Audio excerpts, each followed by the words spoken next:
sana değer vermişəm, ayları, illəri hədər vermişəm. Aldanmışam, yanmışam, heyif cavan canıma öl demişəm. Qəlbində arzusu ilə yaşayır insan, qurduğu xəyallar ilə danışır insan. Sonda hər şeyin yoxluğuna gec-tez alışır insan. Dönmərəm, iki dünya olsa da bir səbr edib dözmüşəm Allaha xatir, daha məni görməyə yoxdur şansım. Kimə ki can deyirsən canın yansın.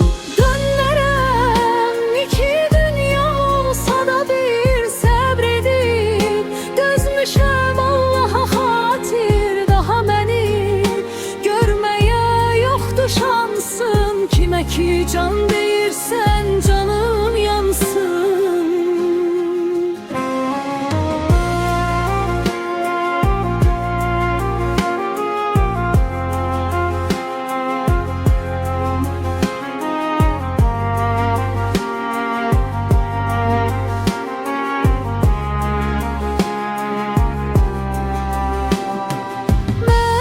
Ucuz insana değer vermişəm, ayları, illəri hədər vermişəm. Aldanmışam, yanmışam, heyif cavan canıma öl demişəm.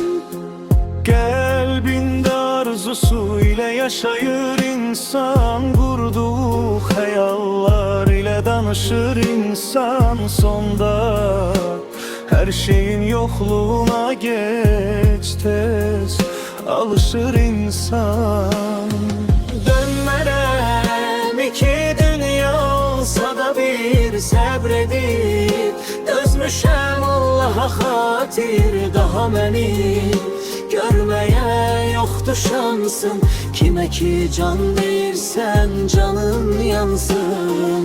Dönmərəm, iki dünya olsa da bir səbr edib dözmüşəm Allaha xatir, daha məni görməyə yoxdur şansın.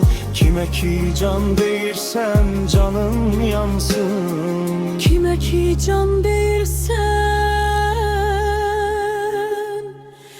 canım